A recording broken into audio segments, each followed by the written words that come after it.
Les escapades de Rémi André.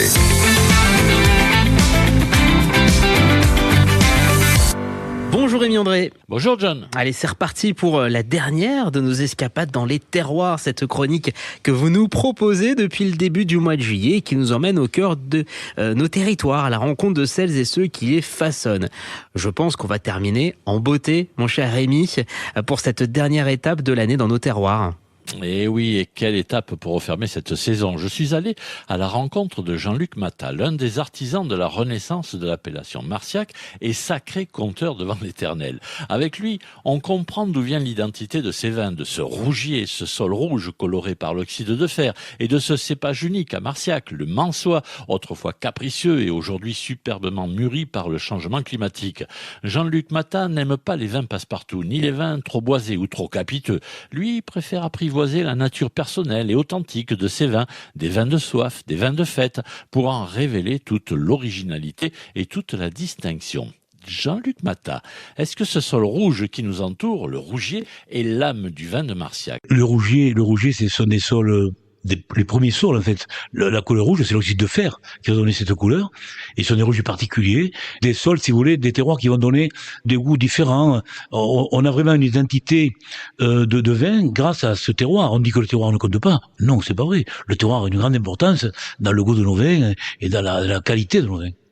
Alors vous avez tout à fait raison, puisque vous le savez mieux que moi, mais ce que vous appelez le Mansois ici, le fer Cervado, on en trouve dans d'autres régions. Oui, complètement. Mais ici, il a alors je sais pas s'il est originaire complètement d'ici, mais il a trouvé son endroit, son climat, sa vie, il est bien. C'est un cépage rustique, comme le vigneron de Marciac. Nous sommes rustiques, le cépage aussi. Un cépage qui avait une maturité un peu difficile il y a bien longtemps. Aujourd'hui, avec ces dérèglements climatiques, on fait des vins superbes, des vins qui ont toujours une tension, une acidité qui va, l'acidité du vin, c'est la colonne vertébrale du vin. C'est ce qui va faire tenir le vin dans le temps. Et on a des vins qui sont pas très alcooleux, ils font entre 12 et 13 degrés, en gros, hein.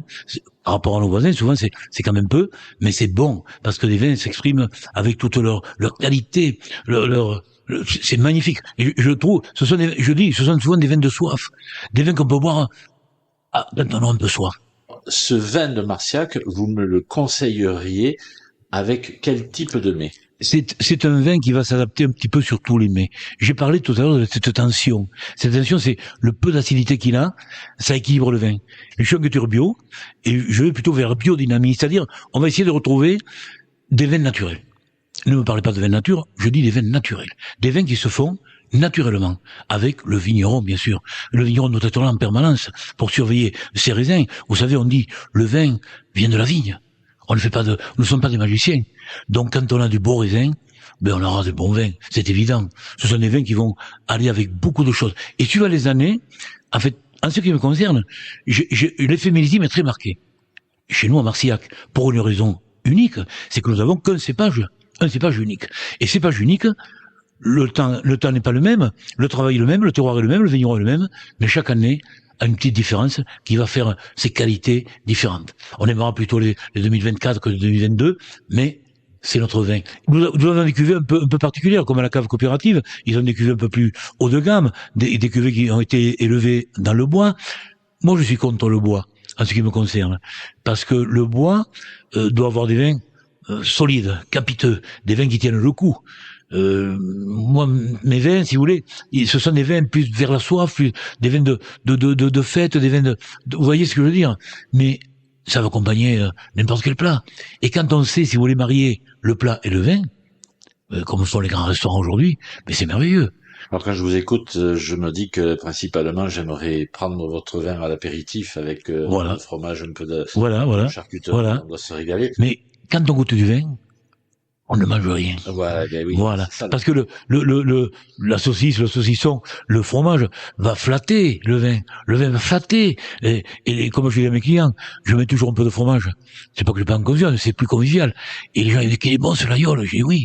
Et le vin, qu'il est bon le vin? Oui. Vous voyez, le vin est bon, le fromage est bon, le vigneron est sympa, la carte bancaire chauffe. Rémi, c'est un vrai plaisir d'avoir pu écouter un tel conteur amoureux de son vin et surtout de son terroir. Et oui, et voilà comment se referme avec Jean-Luc Matat et son verbe de conteur paysan cette semaine passée dans les vignobles de Marciac et de l'Aveyron. Mais c'est aussi toute la saison d'escapade dans les terroirs avec Rémi qui s'achève pour de bon cette fois avec cette belle semaine de prolongation improvisée. Merci à toutes celles et ceux qui nous ont ouvert leurs portes, leurs caves et leurs vignes depuis le début de cette saison. Et merci à vous de nous avoir suivis fidèlement terroir après terroir. Dès la semaine prochaine, nous retrouverons notre cabinet de curiosité scientifique avec Curieux comme Rémi, mais nous gardons déjà un grand espoir, celui de reprendre la route de nos terroirs l'année prochaine pour de nouvelles escapades dans les terroirs avec Rémi. Les escapades de Rémi André.